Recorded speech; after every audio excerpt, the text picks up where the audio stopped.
Welcome to TV20 News. We are Cleveland. I'm Leah Longbreak. The city of Cleveland is launching a brand new program that puts STEM and BMX bike racing together, and it'll be at all of the resource and recreation centers soon to come, but it all started first at Camp George Forbes. Champion BMX racer Justin Posey visited the campers at Camp Forbes to sign autographs and talk about the ups and downs of his career as a BMX racer. Posey's message to the kids was about rising above your failures and not letting them define you. So I travel all around the world competing, and I'm at that point right now where I have to make that decision of, am I a failure? Should I give up? Or should I keep trying? My point to you guys is, just because you failed at something doesn't mean you're a failure. Posey also works with the USA BMX Foundation, the organization that's implementing the program. He says science, technology, engineering, and math, or STEM, go hand in hand with BMX racing. But, I mean, if you think about it, I mean, you're learning force, circumference, speed, engineering. There's so many different aspects, and Mike DeVarney has done a great job of building a curriculum based around a bike, and it's really cool to do that disguised learning that kids don't even know they're learning because they're having so much fun. The BMX STEM program had a trial run this year at Camp Forbes. Camp counselor Shondell Tig Wilson taught the program to his campers, and he said they loved learning about, fixing, and riding their BMX bikes. So yeah, with the kids, they got really involved about it. Some of them actually said that they want to grow up to be BMX riders because of this program. So that's the impact that I love about this program. It has a tremendous impact on the children, not only the children, but me as well. I have fun doing it. I loved encouraging the kids and participating as well. A few of the kids who took the BMX STEM program while at Camp Forbes won a BMX bike of their own. After camper Lennox Hunter won his bike, he said there is only one thing he wants to do with it. I'm about to go riding with my dad. That's the best answer ever. For more information on the USA BMX Foundation, visit their website at usabmxfoundation.org. A new state-of-the-art facility for those that are undergoing kidney dialysis treatments has officially opened in University Circle. 5, 4, 3, 2, cut. The new Center for Dialysis Care East building was officially opened after 2 years of construction. You may already be familiar with CDC, as President and CEO Gary Robinson says they've been in Cleveland area for nearly 50 years. Centers for Dialysis Care is the oldest nonprofit independent dialysis provider in Northeast Ohio. We've been in business for 45 years. We have over 18 locations. Speaking on behalf of the mayor at the ribbon cutting ceremony, Cleveland's Chief of Regional Development, Ed Ripka, congratulated the CDC on the opening of their newest center. And today we're witnessing the ribbon cutting for another addition to that quality of care that is here in Cleveland. You know, in 13 years of working with the mayor, he often talks about Cleveland being a place where people choose to live, a place where people choose to want to work. And when we talk about healthcare, that adds to that choice. This facility is 48,000 square feet. The patients, I think, are going to be excited when they're finally able to get into the facility. We've toured some patients through the facility. They've actually helped us select some of the equipment, these chairs, for example. We gave them different options and had them pick the ones that they like. So they were involved in the design of this facility as well. For more information on the Center for Dialysis Care, visit their website at cdc.org. Well, Councilman Bashir Jones and a local company have teamed up to hopefully get medical supplies to those who need it. Carolina Masri is the executive director of MedWish, a local nonprofit that repurposes medical supplies to be used for humanitarian aid. And what we do with all these donations, and with the help of thousands of volunteers that come to our warehouse every year, we repurpose it and we provide humanitarian aid to more than 110 countries all over the world. So our mission is dual. We save lives, but we also save the environment. MedWish and Ward 7 Councilman Bashir Jones teamed up for the very special announcement that affects not only residents of Ward 7, but Clevelanders in general. We have launched a domestic giving pilot program that will allow us to serve the populations right here in Cleveland. And in order to do that, what we've done is we've created a program that will allow us to partner with eligible organizations. And at this point, we've identified a key partnership with the Office of Councilman Jones. And during this first year, hopefully we can test the effectiveness of this program. Councilman Jones is excited about the benefits this program will offer for his residents. You know, I travel and sit with residents who, some of them are 70, 80, 90, and some of them may be younger than that, who just don't have the money to get the medical supplies that they need. So you're literally going to change someone's life. You're literally going to add more years to someone's life because not just the equipment, but the stress that you remove from them. If you are in need of assistance in obtaining medical supplies, Councilman Jones says it's as easy as reaching out to his office. Yeah, so they contact me at our office, Ward 7 office, 8555 Huff Avenue. And you give us a call. You can stop by. And if your grandmother or uncle or auntie needs some assistance, my staff, they take the information. And then once they get the information, they work in collaboration with MedWish, and we figure out a way to get those supplies to them, believe me, not even close to the cost of what it costs. You can call Councilman Bashir Jones at 216-664-2908. The residents of Ward 2 had a chance to get free health screenings thanks to the annual Southeast Community Health Expo. Councilman Kevin Bishop tells us why events like this are so important. You know, we recognize that a lot of times in the minority communities that folks don't go to the doctor as regular and as often as they should.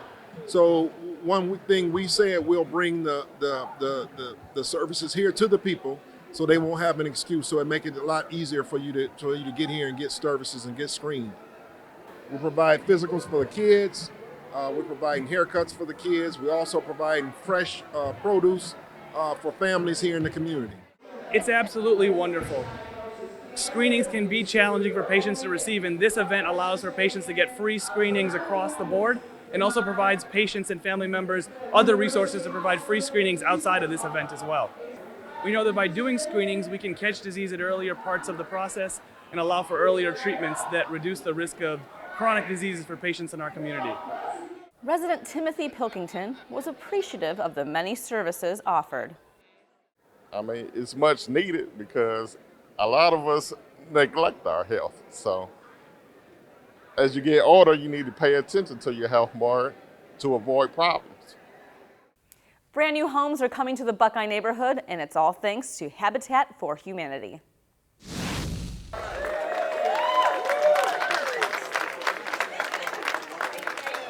The symbolic groundbreaking kicks off the construction of 10 new homes on Grandview Avenue. But Greater Cleveland Habitat for Humanity President and CEO John Habit says this is just the beginning. This is the launch of our new 5-year strategic plan where we will build 75 new and rehab 50 existing houses over the next 5 years in 2 primary neighborhoods, Metro West on the west side obviously, and then here in the Buckeye Woodhill neighborhood. These are neighborhoods where we've been working, that we've already rehabbed houses, and now we're coming back to start filling in some of the vacant lots with new construction. At the groundbreaking ceremony, Mayor Frank Jackson had glowing praise for Habitat for Humanity. Habitat is the best deal in town. Yeah. But that's because of the work that's being put in by those who support you financially, by the volunteers, by the Habitat members themselves who work on homes so that they can become homeowners. All of these kinds of things have helped to contribute to this quality of life and affordability, and for people to be able to, but for Habitat, they would never be homeowners. Ward 6 Councilman Blaine Griffin said he is proud to see the transformation going on in the Buckeye neighborhood. Right along this neighborhood, you have the Mayor's Transformation Alliance, then you also have the Thrive 105-93 initiative. You know, there's a lot of investment that we're trying to make in these distressed neighborhoods, these neighborhoods that have had years of neglect and abandonment, but we have some strong neighbors, and the neighbors that are here now are going to see a renaissance because we're now starting to make more investments in these neighborhoods. These houses are what we call the Triple L Ranch. They're lower level living in that on the first floor you have obviously a nice kitchen, dining room, full bathroom, living room, and then 2 bedrooms including a master bedroom. And then in the lower level you have 2 full bedrooms, a full bath, a sitting area, and then on the other side of the level you have a utility room and storage and playroom for kids. For more information on the Greater Cleveland Habitat for Humanity, visit their website at clevelandhabitat.org. We'll be right back with more TV20 News.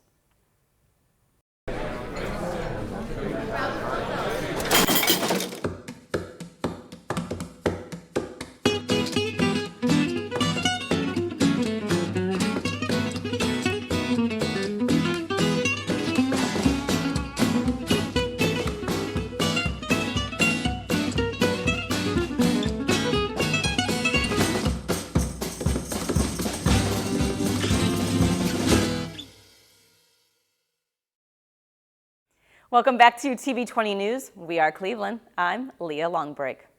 Well, weary travelers rejoice. There's a new spot at Cleveland Hopkins International Airport where you can de-stress and get your hair done before you hit the skies.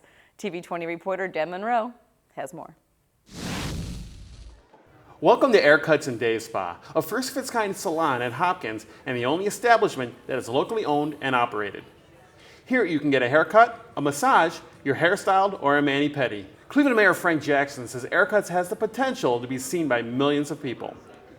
Over 10 million people coming and going. Now that provides a lot of opportunity for people to be able to do business with that number of people coming and going. And it allows for that opportunity to be shared with small businesses and minority businesses and local businesses in the city of Cleveland. What makes Haircuts and Day Spa so special is that it is a minority-owned local establishment. Darrell Solomon is very grateful to be given this opportunity to do business at the airport. Solomon said his day spa is for everyone. Well, when they visit Haircuts and Day Spa, they can expect a wide variety of services from our staff, from manicuring to pedicures to waxing, haircuts, facials, and foot massages, hand massages, just a way to relax during their traveling time, and even when sometimes some people run into delays or cancel flights, unfortunately, but they can come into Haircuts and Day Spa and just unwind and relax. Solomon was able to open Haircuts and Day Spa thanks to a competition called Launchpad. The Launchpad competition was a Shark Tank-style contest put on by Fraport Cleveland, the developer and manager of the retail program at the airport. In the end, Solomon was a clear winner. We loved the idea of bringing services into the airport that we've been wanting to get in here for a while. So the manicure, pedicure, the hair cutting piece, which we haven't had in a lot of airports in the U.S. So he definitely stuck out. He actually had reached out to us several years ago and we didn't have a space for him. So it worked out really well to get him in here.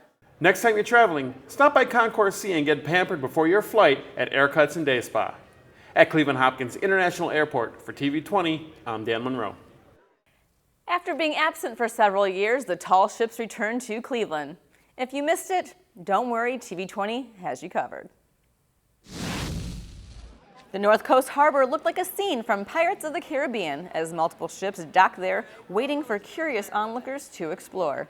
Mayor Frank Jackson was also on hand to welcome the tall ships back to Cleveland. You know, tall ships is nice. It's nice because it's historical. You can see the way commerce moved, the way people moved across the water, and really get a sense of how things were at that time.